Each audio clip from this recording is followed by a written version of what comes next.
contrat de prêt, c'est vrai que ça se dit, pour jusqu'à la fin de la saison, le gardien camerounais donc qui va toucher le mirobolant salaire de 17 millions d'euros, tout à fait sur la durée de son contrat de côté Trabzonspor. Il y a eu beaucoup de débats autour de ce départ-là de Manchester pour rallier Trabzonspor. On ne va pas les refaire ici, vraiment. Je préfère qu'on ne les refasse pas parce que c'est une perte de temps qui ne rapporte rien du tout à nous. Mais vous avez certainement vu, vous tous, les images de son arrivée aujourd'hui à Trabzonspor, son accueil qui a été digne d'une rockstar. Peut-être un commentaire déjà là-dessus sur ces images-là. Le André Onana qu'on a laissé à Manchester très critiqué, voilà, très vilipendé, arrive à Trabzonspor avec ce type d'accueil. Qu'est-ce que cela peut traduire? Est-ce que les Turcs, ils n'ont pas la même perception que les Anglais, ou alors ils accueillent le nouveau joueur à bras ouverts, ils se disent que voilà, chacun a droit de commettre des erreurs ici et a surtout droit à une seconde chance quelque part ailleurs? Non, je pense que si tu regardes, si tu t'intéresses un tout petit peu au football turc, tu vas te rendre compte que les supporters sont hyper passionnés. Ouais. On a vu que ce soit Osimhen, que ce soit Didier Drogba, chaque fois qu'un joueur arrive, José Mourinho aussi. Mourinho, chaque fois qu'un joueur, même Bakar, c'est peut-être pas à la hauteur de ce qu'on a vu aujourd'hui, mais chaque fois qu'un joueur signe dans un club en Turquie, c'est un vrai pays de football. C'est des gens passionnés, ce sont des images belles à voir. Je pense que André en a besoin de se sentir aimé, considéré, voulu, désiré. Donc c'est des images qui font chaud au cœur, d'autant plus qu'on sait qu'il a passé des moments très difficiles à Manchester United. Donc le fait de le voir autant accueilli de cette façon chaleureuse, c'est vraiment de nature à l'inciter à donner le meilleur de lui pour ce club. Tony, on est d'accord que l'accueil a été hyper chaleureux. J'avoue que personnellement je ne m'y attendais pas, parce que c'est un prêt, il arrive comme ça en fin de mercato déjà, l'équipe a déjà commencé à jouer, donc on se dit que voilà, le mec qui vient, il signe son contrat, demain il va à l'entraînement.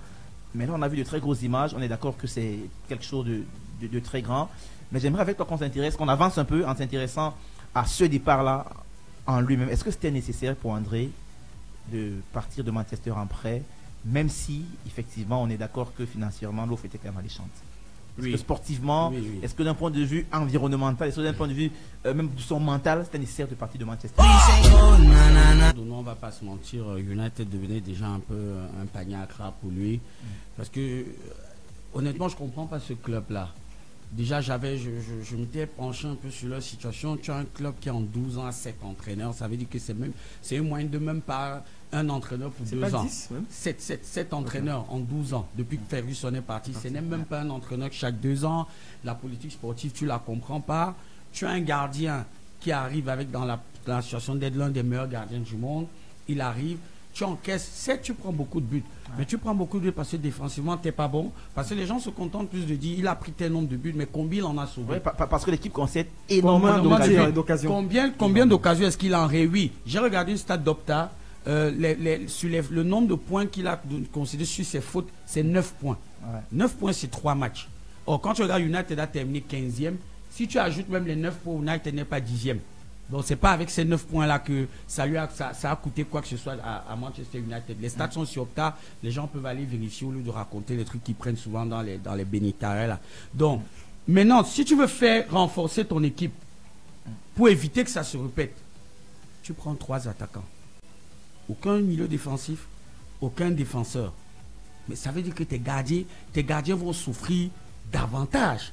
Et maintenant, il revient, il est blessé, on peut comprendre. Ok. Tu commences avec Bayandi, tu fais comprendre que tu fais confiance à Bayandi, mais laisse Bayandi jouer 5, 6, 7 matchs. Parce que moi, je n'ai pas compris le turnover au moment de la coupe. Que ce soit pour Nana, que ce soit pour tous les autres joueurs, je n'ai pas compris ce turnover-là. Moi, je m'attendais à ce qu'il continue d'abord avec cette équipe-là. Tu sèmes d'abord le doute chez tes gardiens. Le gardien fonctionne à la confiance. Le gardien, c'est pas tu le bazardes comme ça. Tu as vu à City, ils ont pris un jeune gardien, Watford. Ederson est sur le banc. Sur les 3 premières journées de Premier League, le gardien a fait des bouts à chacun des matchs. Avec lui, ouais. À chacun des matchs. Mais Ederson est sur le banc. Guardiola a dit, je crois en toi, je te laisse d'abord. Donnarumma vient, il n'est pas bon, puis il est bon sur sa ligne. Là, maintenant, tu as 2 gardiens avec 2 sites différents, tu vas voir. Amorim dit, non, je garde mes 2 gardiens. Après 3 matchs, il s'empresse d'aller prendre un autre gardien. Mais le message, il est clair pour André. André, lui, il veut jouer. Il doit jouer. Il a une canne qui arrive. Il a un défi à relever. Et moi, je ne suis pas sûr que derrière, Parce que tu sais, à chaque fois qu'on a critiqué André Onana et qu'on a fait jouer Bayandi, il n'y a jamais eu de... Voilà. De clean sheet, il n'y a jamais... Non, au-delà même du clean sheet, tu peux même ne pas avoir un clean sheet, mais derrière, il n'y a pas le doute en fait.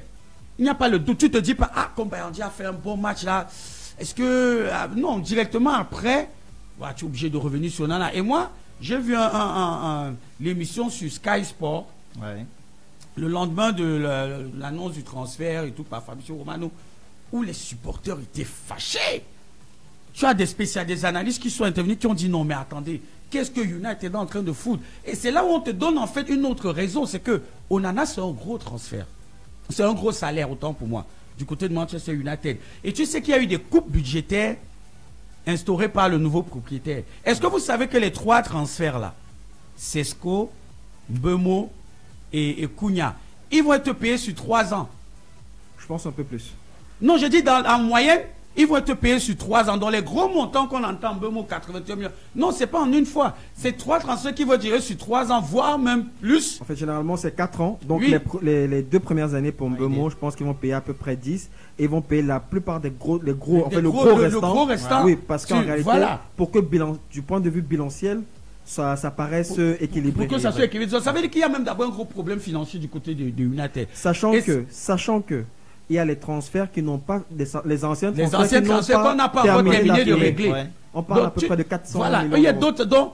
Et autre chose qu'on a, il se pourrait que dans le contrat d'Onana après ces 2 premières années, qu'il y ait une revalorisation. C'est quelque chose, parce que quand j'ai suivi ça, j'ai dit, parce que moi j'ai pas compris le mécanisme de, il va en prêt, mais son salaire, il augmente. Donc, il y a ces mécanismes-là qu'on n'a pas expliqué, que les gens, ils sont pas allés chercher. Ils se sont juste mis à dire Alain Denis Koula dit ci, il a dit ça. Sauf que moi, je suis surpris de me rendre compte qu'après, tu as 11 Mondial qui reprend l'info, RMC, BFM TV et tout. Et moi, je me suis dit, je ne sais pas si ceux-là sont des abonnés de CFoot pour reprendre les informations d'Alain Denis Koul.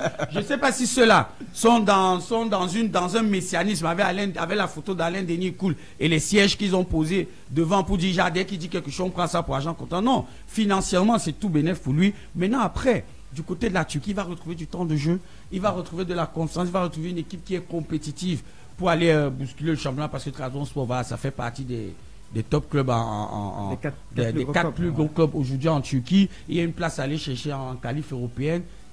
Et pour moi, je dis, c'est l'occasion pour lui de se monter sous un autre jour pour que l'année prochaine, il ne reparte plus à United, qu'il ait un autre contrat dans un autre top club où il sera, voilà, un contrat, un transfert définitif. Donc, c'est tout bénéf parce qu'à un moment donné, et puis si tu me permets, j'ai vu des Camerounais, franchement, il y a des choses qui me dépassent. Je vois des Camerounais souhaiter le pire à United. Parce que Onana n'y est plus. Ils ont oublié que Mbeumo à United.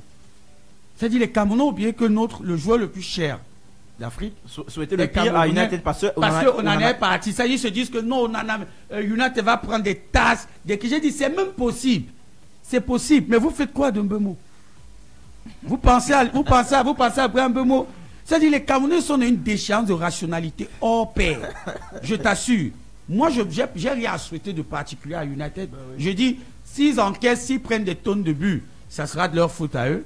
Mais aujourd'hui, Onana, c'est nouveau pays, nouveau club, nouveau challenge. Qui gagne, qui a bénéficié, c'est d'abord l'équipe nationale du Cameroun. Parce que s'il enjambe, s'il joue, c'est tout bénéfique pour nous. Maintenant, l'accueil réservé par les supporters turcs. Attends, les Turcs, ils sont comme ça. Hein, voilà, c'est la démesure, c'est tout. Et puis, ils savent qu'il y a André Onana. Ils savent ce que ça va apporter comme visibilité à leur championnat, à leur club. Voilà, maintenant, à lui aussi de leur rendre à travers des performances. À lui aussi de le leur rendre avec des on ne va pas dire que il va jamais prendre de but parce que j'ai lu des commentaires des analphabètes du football là qui ont dit comme quoi on attend le juif va prendre un peu de début, il va en prendre. Tout le monde va en prendre. Il va en prendre des buts. Onana va prendre des buts encore. C'est un gardien, ça fait partie de son job, de son vécu, de son quotidien et tout. Mais maintenant il faut qu'il soit excellent, il faut qu'il en prenne le moins possible. Et puis voilà, on lui souhaite bonne chance. Hein. Dave, est-ce que tu comprends le débat entre les notions de progression et régression sur ce départ d'André Onana en prêt du côté de Trabzonspor? Est-ce que c'est un débat qui pour toi est pertinent? Non, ça l'est pas.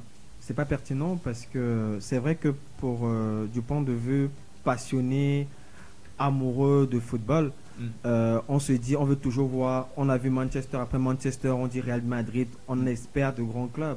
Ouais. Mais, et on se dit, le fait qu'il aille en Turquie, on qualifie le championnat turc de seconde zone. Bon. Certainement en s'appuyant sur l'indice UEFA, mais pour moi, ça ne veut pas dire grand-chose parce que ça, c'est encore le débat. Hein. Je crois qu'ils sont septième à l'indice UEFA, après la France, la Belgique et sur le championnat turc. Pour moi, Trabzonspor, c'est un bon club. Le championnat turc, c'est un championnat de bon niveau. Samuel Eto'o y a joué d'ailleurs. Rigobert Song y a joué. Stéphane Bia, il a joué. Ils sont nombreux. Hein, ils sont nombreux à être passés par le championnat turc. Donc pour moi, ce n'est pas une régression. Je pense surtout qu'André a besoin de confiance. Il a besoin de trouver un environnement où il y a de la sérénité, de la stabilité et surtout de l'affection. Tony l'a si bien dit. Je pense qu'aujourd'hui, Manchester United, c'est un club anxiogène.